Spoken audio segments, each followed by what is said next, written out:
Beautiful shot of the moon this morning, or at least what part of the moon you can see. We're glad that you're up with us here on this Tuesday morning. Some of you are just getting back in the groove of the work week. If you had the day off, if you did have the day off, welcome back in. If you're joining us again, happy Tuesday, and thanks for being up with us here on 13 Sunrise. I'm Jalea, along with Samantha and Lindsay this morning on midway through October. Yeah. Although sometimes you question that by the time you get to the afternoon. It was warm yesterday and more of the same today. Yeah, you get into the sun and it's like 15 degrees warmer than it actually is when it comes to the air temperature. And even the air temperature is about 10 degrees above average. Certainly has been kind of an odd October. We have been above average. In fact, I was looking at some of the numbers yesterday, and right now we are tied for the 6th warmest start to October, going back in Indianapolis records, and that goes all the way back to 1871. Oh, man. So it's been a weird one, and we've had some rare air over us here in October, but things are going to change a little bit. We're going to cool things off a little as we get into tomorrow. We've got this weak boundary that's been moving through the northern tier of the state, has kept a little bit of additional cloud cover around for northwestern and western portions of the state, which is why we are seeing a temperature differential between places like Monticello, where it's 60, versus where the sky has been clear, and we have dropped back into the 40s, like over in Muncie. It's 56 in Indy, and Crawfordsville right now is at 52. Morning clouds will start to work their way out. We're going to bring back a fully sunny sky across central Indiana today as our temperature elevates back into the upper 70s later on this afternoon. Mostly sunny skies through the course of the day today. Again, everybody about 10 degrees above average for this time of year. In fact, this will be one of the warmer days that we've got. We've got this change again of upper level winds that's going to start to bring in some slightly cooler air that will hinder our high temperatures to the low 70s Wednesday and Thursday.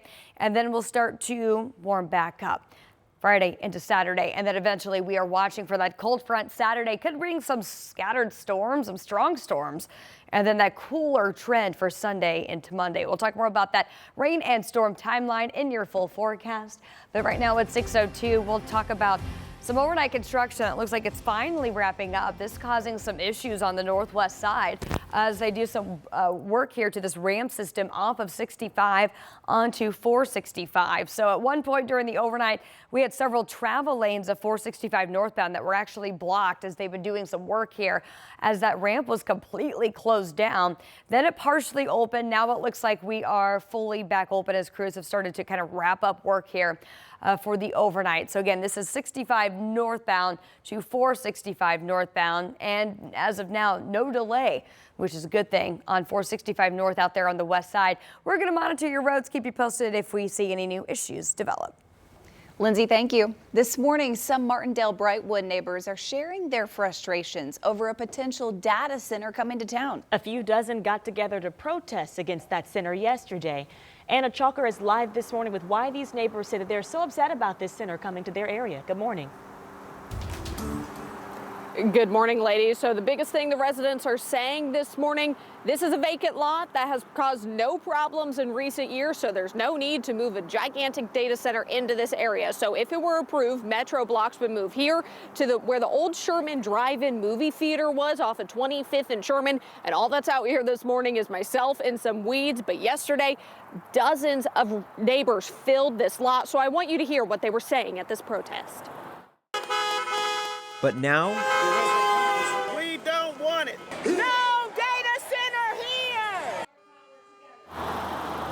So that's just some of the honking and chanting that you could hear if you were driving by this area yesterday. Around a few dozen people flooded this area, hoping to make their message clear. They say the construction and noise will cause problems in this area, and there are better things to build here.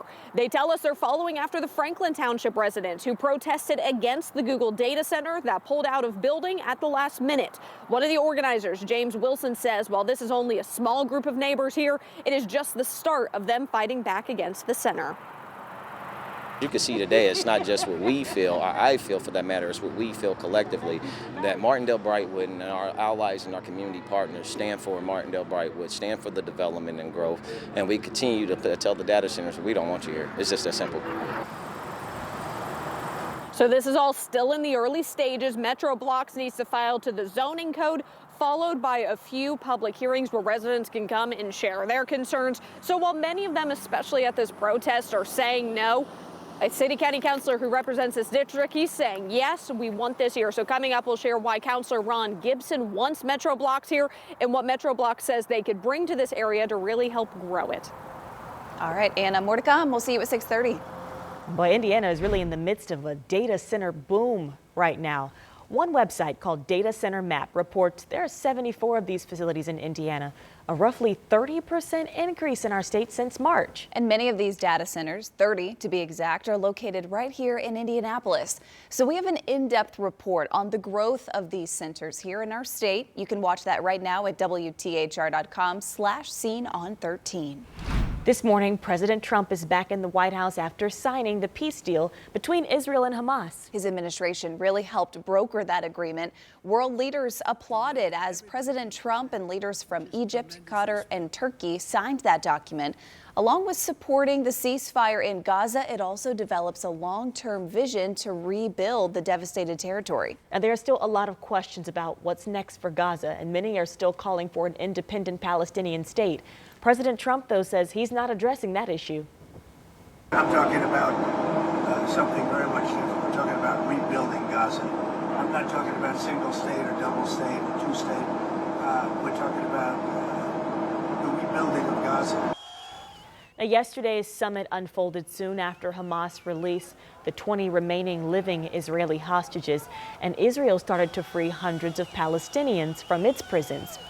Though back here at home, many people are celebrating the ceasefire deal here, too. This morning, we are hearing from Hoosiers directly impacted by the swap between Israel and Hamas. Marina Silva is back in studio with some of that reaction. Good morning. Good morning. Well, we saw videos of families gathered waiting for their loved ones to return home, and you could see just the excitement on their faces. Well, that excitement was also seen back here at home. The CEO of the Jewish Federation of Greater Indianapolis described the last few days as pins and needles, watching the ceasefire unfold. Around 1,200 people were killed and about 250 were taken hostage in the October 7th Hamas attack on Israel. Even though this is going on halfway across the world, many are still mourning the effects, even here in central Indiana. Because of the war in Israel, anti-Semitism has gone up over 500% as a result of this war, and I don't see that really going down now that the war is over. We have to figure out how do we move forward? Well, the Israeli military said Monday that it was escorting into Israel the body of 4 deceased captives who were held by Hamas in Gaza. According to Israel, Hamas still holds the bodies of 24 deceased hostages. It's unclear when the rest would be back. Well, back here at home, the Jewish Federation of Greater Indianapolis is actually hosting an event. It's called Marking This Moment. It's on Thursday, and it's part of focusing on remembrance and resilience. That's at 7 o'clock. And I think it's showing us how important it is for a lot of people to want to gather and commemorate this historic moment. Yes. Thank you, Marina. This morning, there is an arrest warrant out for the Johnson County Coroner. This is a story we've been following. Mike Pruitt is facing multiple charges. He's charged with 7 counts of contributing to the delinquency of a minor and 7 counts of furnishing alcohol to a minor. Online court records confirm the warrant with no bond and say a special judge from Hancock County is now assigned to this case. As we've reported, court documents allege that while Pruitt was mentoring a 17-year-old in 4-H, he texted her about alcohol. A detective says he found photos of Pruitt and that teen drinking together. Your time is 6:08. A Whiteland teen now charged with the rape of a 79-year-old woman is now in adult jail. Police say Ariane Smith attacked a woman as she was bringing in her groceries.